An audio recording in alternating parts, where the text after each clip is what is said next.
नमस्कार दोस्तों, मैं हूं आपका दोस्त संचित। स्वागत करता हूं नॉलेज गेट प्लेटफॉर्म में। इस वीडियो में बात करेंगे एनटी यूजीसी नेट रिजल्ट की, जो कि फाइनली आउट हो गया। थोड़ा सा इंतजार करा है बट कोई बात नहीं, दे रहा है दोस्त है। तो कट ऑफ को सर पूरा अच्छे से एनालाइज करेंगे, क्या कट ऑफ रहा, हमने क्या बोला था, हमारा एक्सपेक्टेशन क्या था, उस हिसाब से बात करेंगे। इन जनरल क्या ट्रेंड रहते हैं नेट एस्पिरेंट्स अगर आप हैं, और अभी फिलहाल क्या करना चाहिए। स्पेसिफिकली कंप्यूटर साइंस स्टूडेंट्स की अगर बात करूं, अगर कुछ भी नहीं क्वालिफाई हुआ है, नॉट विन पीएचडी, तो क्या होना चाहिए पीएचडी के केस में, अकॉर्डिंगली पूरी स्ट्रेटेजी, पूरा आइडिया एक एक करके वन बाय वन डिस्कस करेंगे। अगर आप नेट एस्पिरेंट हैं इन जनरल और दोबारा पेपर लिखने का मन बना रहे हैं, तो ये वीडियो आपके लिए बहुत हेल्पफुल होने वाला है। बहुत सारी क्रिटिकल एनालिसिस जो मैंने खुद समय के साथ सीखे और एनालाइज किए, इस वीडियो में डिस्कस करूंगा। तो सबसे पहले बात कर लेते हैं रिजल्ट्स की, कट ऑफ की। तो to be very honest, cut off कुछ बहुत ज्यादा अनएक्सपेक्टेड नहीं था, लगभग यही मेरा एनालिसिस भी था, और ऐसा भी नहीं कि कुछ बहुत खास क्रिटिकल एनालिसिस था। लगभग इसी रेंज में आमतौर पर कट ऑफ रहते हैं। कभी कभी नेट में एक्सेप्शंस देखे गए हैं। आई थिंक 2014 जून में जो एक बार हुआ था, बहुत ऊपर चला गया था। अपार्ट फ्रॉम दैट, तो जैसा आप देखेंगे, जनरल कैटेगरी जेआरएफ जो कट ऑफ रहा है वो रहा है 192। असिस्टेंट प्रोफेसर के लिए कट ऑफ रहा है 162। ये हम आउट ऑफ 300 बात कर रहे हैं, जिन लोग को भी आइडिया नहीं होगा। और पीएचडी के लिए कट ऑफ रहा है 144। मैंने जो वीडियो बनाई थी कट ऑफ की, आप देख सकते हैं, स्क्रीनशॉट लगा रहा हूं उसी वीडियो से, जो कि एक्सपेक्टेड कट ऑफ था, सेफ स्कोर था। तो मैंने बोला था पीएचडी के लिए 145 और कट ऑफ रहा है 144। तो बिल्कुल परफेक्ट, मतलब काफी क्लोज है ना। ऐसा नहीं कि मैं इसको कुछ खास क्रेडिट लेना चाहता हूं, हमारा काम है based on experience, understanding, paper को देख के जज करना, और कभी कभी बहुत क्लोज चला जाता है अप्रोक्सीमेशन, जो शायद इस बार हुआ।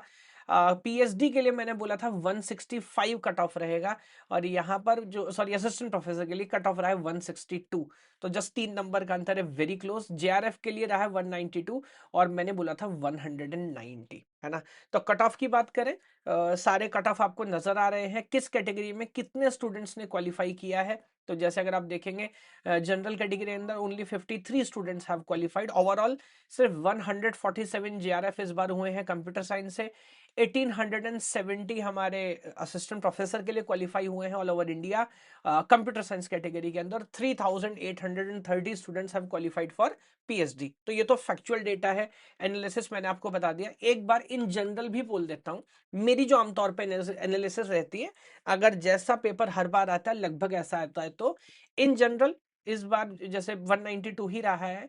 इन जनरल जेआरएफ का कट ऑफ अराउंड 190 192 के करीब ही रहता है। असिस्टेंट प्रोफेसर कट ऑफ आमतौर पे आई थिंक इस बार कितना रहा, 162।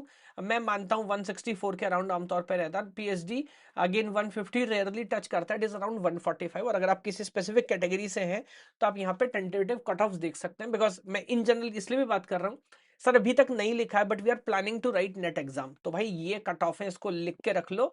इसमें जैसा इस बार भी मैं आपको बता रहा था, अंदाजा लगभग सेम रहा, 2-4 नंबर ऊपर या नीचे ये कट ऑफ आपका रहता है। मैं एक बार ओवरऑल भी बता देता हूं।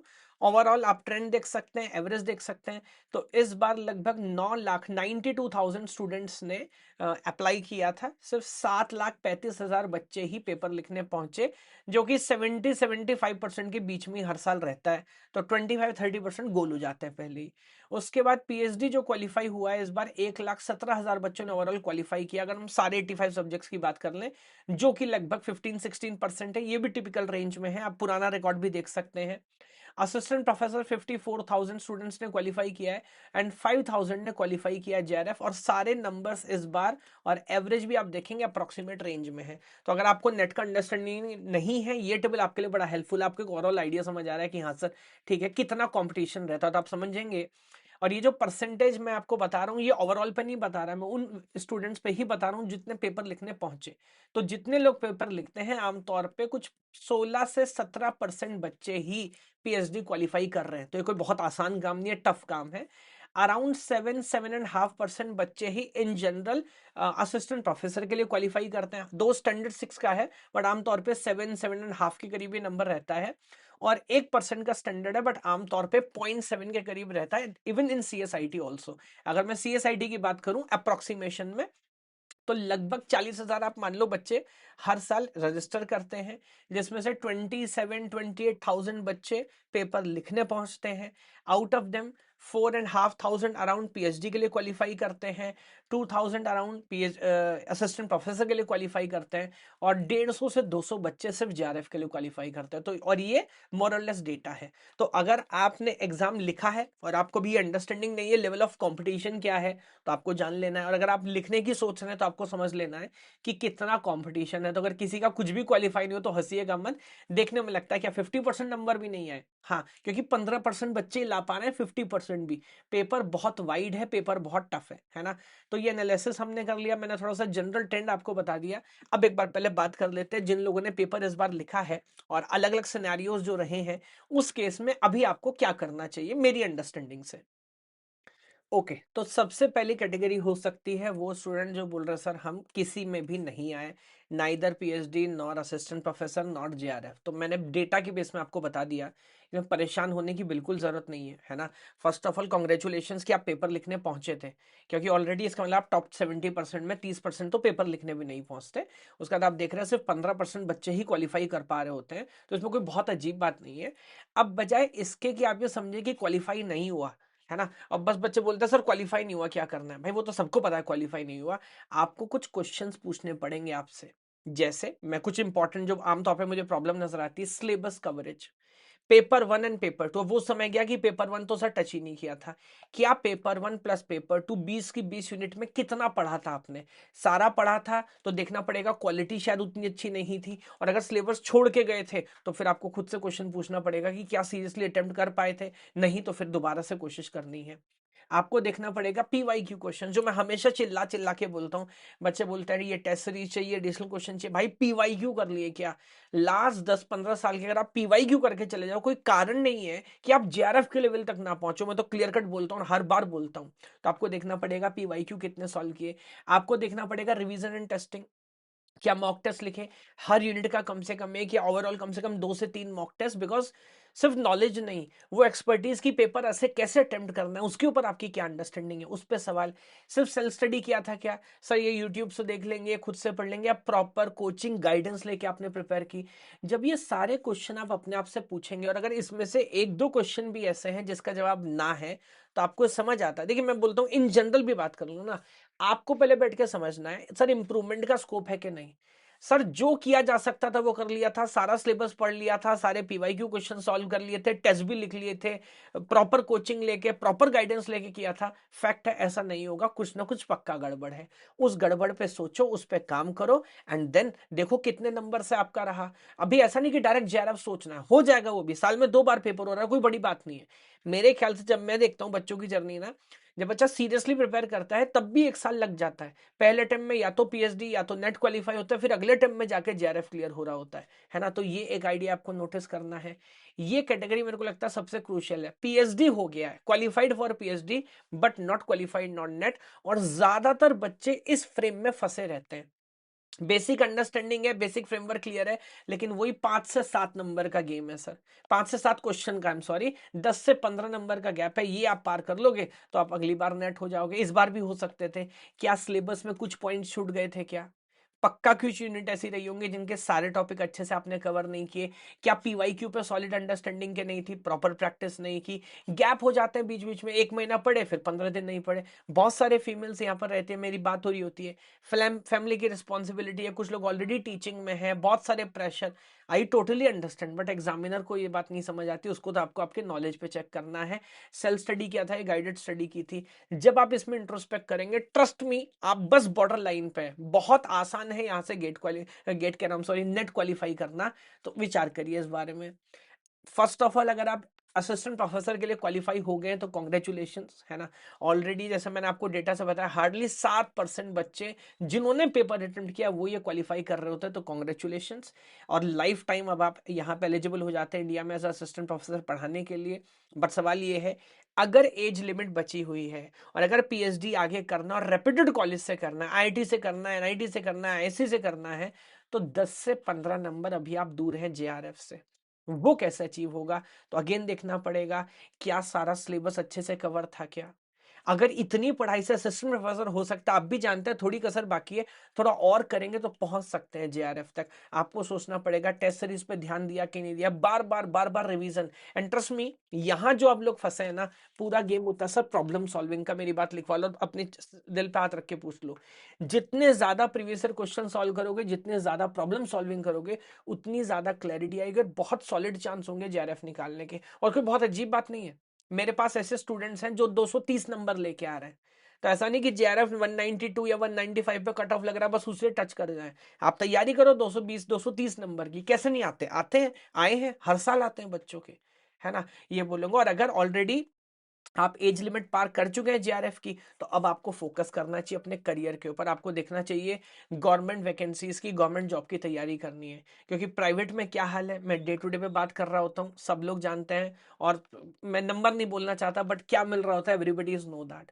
तो अगर करियर को स्टैब्लिश करना है, टेंशन फ्री होकर अच्छे से पढ़ाना चाहते हैं, गवर्नमेंट जॉब की तैयारी आपको करनी पड़ेगी। और हर थोड़े थोड़े समय में, आप किसी भी स्टेट में हो, स्टेट में सेंटर में वैकेंसी आती रहती है, बट जब आती है तो हम क्वालिफाई नहीं कर पाते।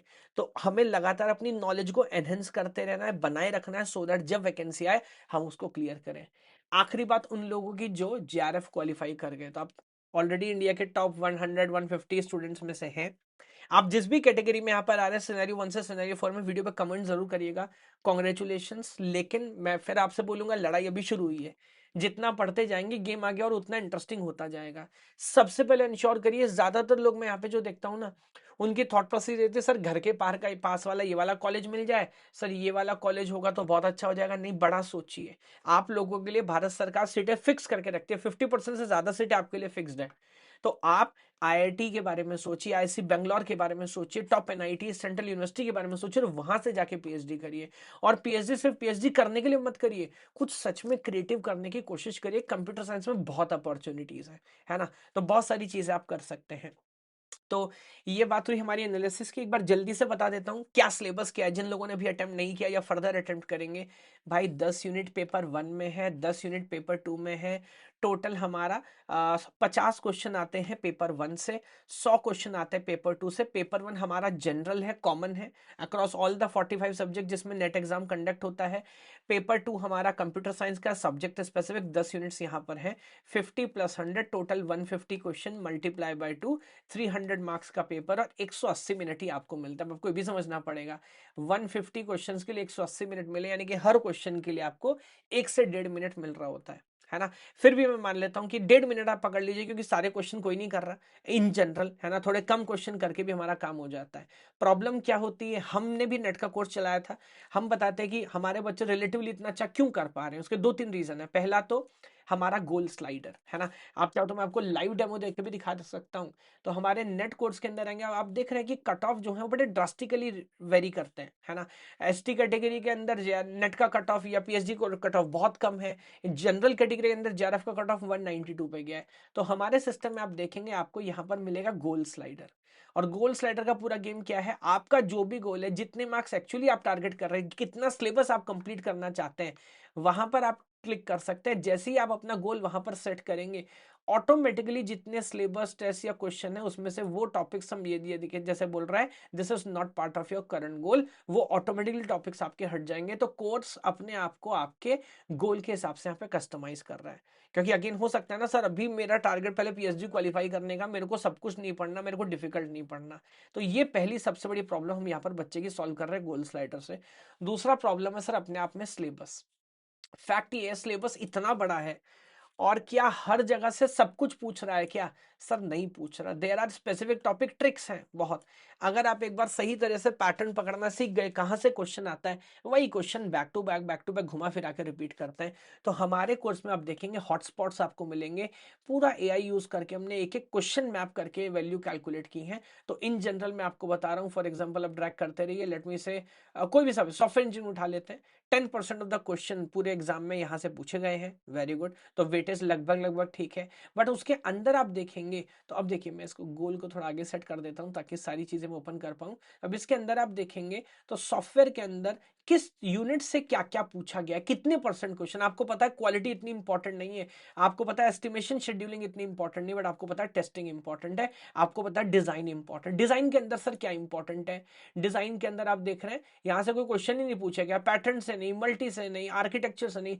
40% of questions have been asked from coupling and cohesion. अब आप मुझे बताओ, मेरे को बताने की जरूरत है कि क्या इंपॉर्टेंट है। टेस्टिंग में ले चलता हूं, 17% क्वेश्चन यहां से पूछे गए, तो आप देखोगे 28% क्वेश्चन जितने भी टाइप्स ऑफ फंडामेंटल टेस्टिंग है वहां से पूछे गए, बेसिक क्वेश्चन है। White box, black box, level of testing important है, स्पेशली साइक्लोमेटिक कॉम्प्लेक्सिटी कितना इंपॉर्टेंट टॉपिक है।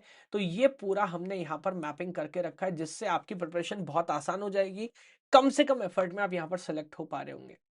पीवाईक्यू की बात करूं, हमसे बड़ा क्वेश्चन बैंक पूरे इंडिया में किसी के पास नहीं है। लगभग 2500 क्वेश्चन नेट के वीडियो सॉल्यूशंस, 2500 क्वेश्चन का वीडियो सॉल्यूशन है जो आपको कोर्स के अंदर मिलेगा। इसके अलावा आप जानते हैं गेट के भी बहुत सारे क्वेश्चन पॉइंट टू पॉइंट पूछ लेता है, वो सारा डिस्कशन यहाँ पर आपको मिलेगा। तो बहुत सारे पीवाईक्यूज हमारे पास हैं, अलग अलग टीचिंग कैटेगरी भी, केंद्रीय विद्यालय, नवोदय विद्यालय, ईएमआरएस, उन सबके जो रिलेटेड क्वेश्चन है वो यहाँ पर आपको मिलेंगे। स्कोर बोर्ड आपको मिलता है डेली, तो आपको पता लगता है आपने कितने वीडियोस देखे, कितने क्वेश्चन सॉल्व किए, कितने टेस्ट लिखे, क्या आपकी कंसिस्टेंसी है।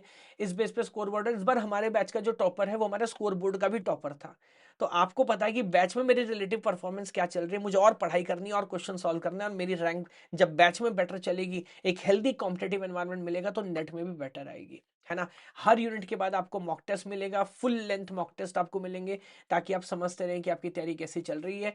कम्युनिटी मैंने जैसा बताया, ऑलरेडी हमारे पास नेट स्टूडेंट्स की कम्युनिटी है, जहां पर आप आके एक दूसरे के साथ इंटरेक्ट कर सकते हो। एनवायरनमेंट इज वेरी इंपॉर्टेंट, कोई क्वेश्चन है, कोई डिस्कशन है, वो आप यहाँ पर आके कर सकते हो। इसके अलावा मैं तो बीच बीच में tell me anything session, guidance session लेते ही रहता हूँ, क्या करना है, कैसे करना है, सारी चीजें, सारा कंटेंट यहाँ पर है। बट उसके बाद भी मैं आपसे बात करता रहता हूँ।